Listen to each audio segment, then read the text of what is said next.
Buenos días a todos. Como sabéis, desde Definitivas hemos lanzado la iniciativa para celebrar el Día Europeo de la Justicia.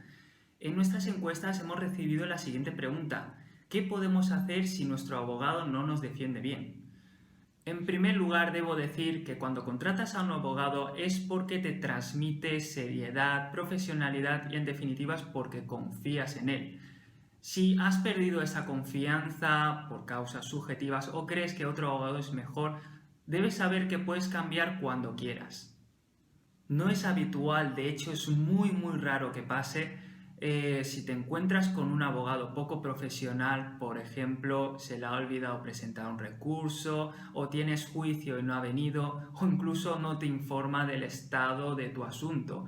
En estos casos debes saber que puedes presentar una queja formal ante el Colegio de Abogados, denunciando los hechos y poniendo en relieve lo que ha pasado.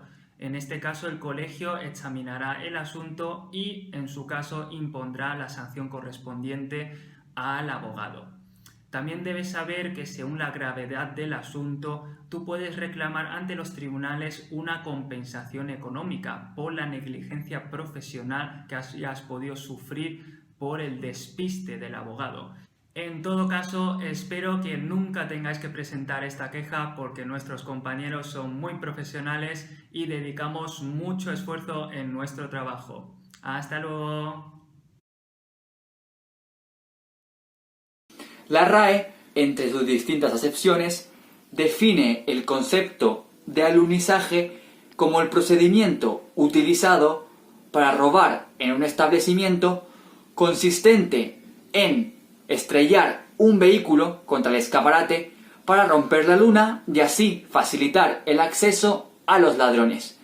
Este tipo de acción, desde un punto de vista penal, tiene la consideración de un delito de robo algo más grave de lo habitual, al ocurrir en un establecimiento abierto al público, o lo que es lo mismo, en un lugar donde puede haber mucha gente.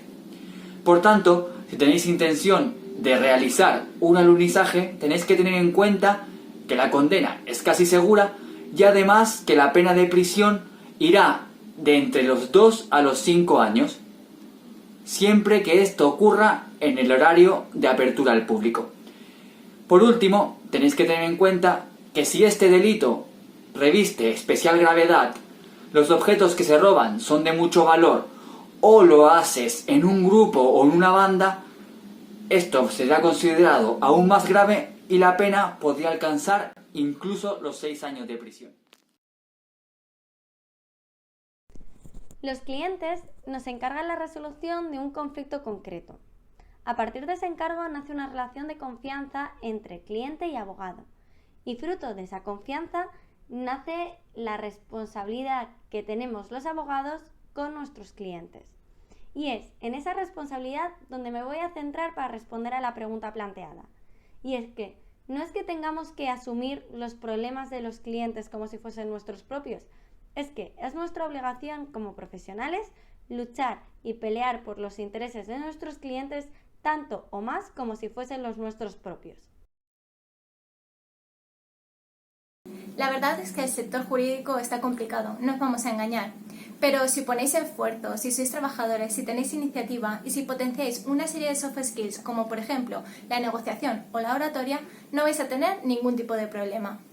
Sí que os recomendamos que asistáis a todas las conferencias, charlas, seminarios que la universidad organice, porque siempre se puede aprender algo nuevo y tener conocimientos de distintas materias nunca está de más. Además, os aconsejamos que asistáis a juicios y que realicéis prácticas desde el primer día, tanto en despachos como en juzgados o incluso en clínicas jurídicas. Esto os va a dar un rodaje previo que va a ser importantísimo para vuestro desempeño como abogados. Y además os ayudará a conocer a otros profesionales del sector con los que en un futuro quizá podéis colaborar. Así que, no os lo penséis, esforzaros mucho y lo conseguiréis. Deberíamos contestar que no, que en sentido estricto la naturaleza no es sujeto de derechos, al menos en España. Sin embargo, el medio ambiente sí que es un bien jurídico digno de protección. De hecho, lo que existe en nuestro ordenamiento es un mandato constitucional reconocido en el artículo 45 de la Constitución, dentro de los principios rectores de la política social y económica, donde se reconoce el derecho de todas las personas a disfrutar y el deber de conservar el medio ambiente para tener niveles adecuados para el desarrollo de la persona. Además, hay un mandato dirigido a los poderes públicos para que velen por el uso racional de los recursos naturales, para mejorar la calidad de vida de las personas y proteger y prevenir los actos lesivos contra el medio ambiente. Seguidamente se reconocen un conjunto de sanciones penales y administrativas junto con la obligación de reparar el daño causado para todas aquellas personas que incumplan ese deber de conservación. Por tanto, al final lo que existe es una vinculación de la naturaleza en cuanto a derechos esenciales de la persona, como por ejemplo la vida, el desarrollo de la personalidad, que hacen merecer a la naturaleza una protección jurídica tan importante. Finalmente, decir que es desde ese mandato constitucional desde donde nace una rama del derecho considerada como derecho ambiental que reconoce aquel conjunto de normas tendentes a orientar las conductas individuales y colectivas con el fin de prevenir, encauzar, remediar o en su defecto sancionar aquellas conductas de la persona lesivas para su entorno ambiental. Buenas a todos. Los compañeros de Definitivas me han pedido que les ayude con una serie de cuestiones que les habéis estado planteando con ocasión del Día de la Justicia Europeo. En este caso se trata de una cuestión de derecho laboral y al ser yo abogado laboralista me han pedido que les ayude. Concretamente se trata de una pregunta un poco compleja. La pregunta es ¿cuáles son mis derechos como trabajador? Evidentemente es una pregunta inabarcable para responder en un vídeo de apenas 3 minutos, pero sí que intentaré dar una respuesta más o menos útil para todo trabajador o toda persona que esté interesada en conocerlo. Evidentemente, como ya he dicho, es imposible que un trabajador conozca cuáles son todos sus derechos. Para eso precisamente estamos los operadores jurídicos y los abogados. Lo que sí que es importante es que todo trabajador sepa sobre la utilidad y la necesidad de un buen asesoramiento en momentos determinantes como trabajador. Este puede ser la firma de un contrato de trabajo, ser despedido, jubilarse, incapacidades temporales o una modificación de las condiciones de trabajo. En estos momentos determinantes es importante que todo trabajador sepa sobre la importancia de un buen asesoramiento.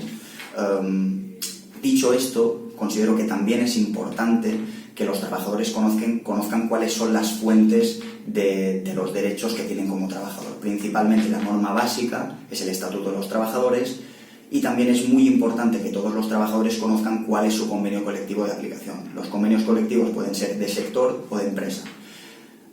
El convenio, en caso de ser de empresa, desde el año 2012, debe ser tenido en cuenta de una manera preeminente sobre el de sector. Es decir, si tenemos un convenio de empresa propio, debemos atender al convenio de empresa en la mayoría de materias sobre el sectorial. Los convenios colectivos se pueden encontrar fácilmente en Internet y nos indican o nos dan información sobre cosas tan básicas como puede ser cuál es el salario base que tenemos que cobrar de acuerdo con nuestra categoría profesional. Con lo cual, resumiendo, importante asesorarse bien en momentos determinantes para todo trabajador y conocer más o menos cuáles son las normas básicas, en este caso el Estatuto de los Trabajadores y el Convenio Colectivo de Aplicación.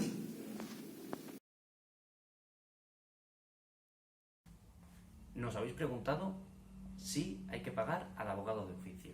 Es verdad que es muy buena pregunta porque yo creo que hay cierta confusión entre lo que es el abogado de oficio y la asistencia jurídica gratuita. No hagáis caso a las películas americanas.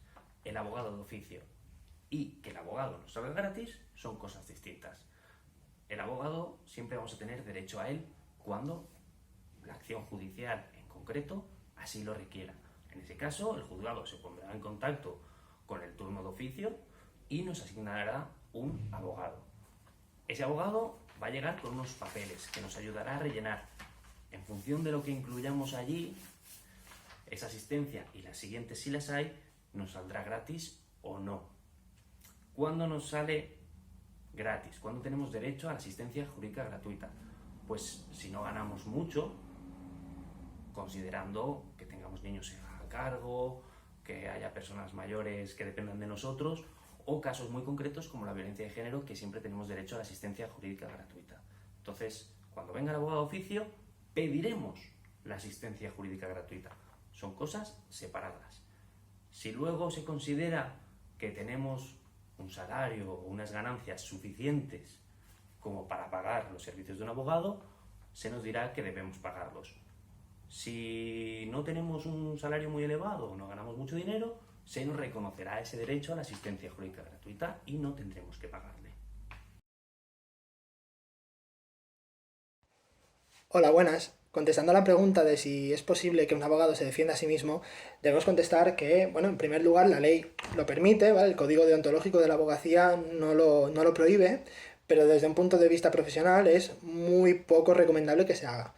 Eso es así porque, bueno, al ser el abogado el propio interesado en que el procedimiento salga bien, por interés personal, se pierde la visión objetiva del conjunto de las actuaciones que se realizan y se tiene tendencia, como es natural, a imponer una visión por encima de lo que dictan las leyes o de lo que dictan los procedimientos y los reglamentos en cada caso. Es por ello que no se recomienda, como ya he dicho, ejercer una defensa propia como abogado. También se dice en nuestro mundillo que aquel que se defiende a sí mismo pues tiene un tonto por abogado, que se entiende en el contexto que he explicado antes.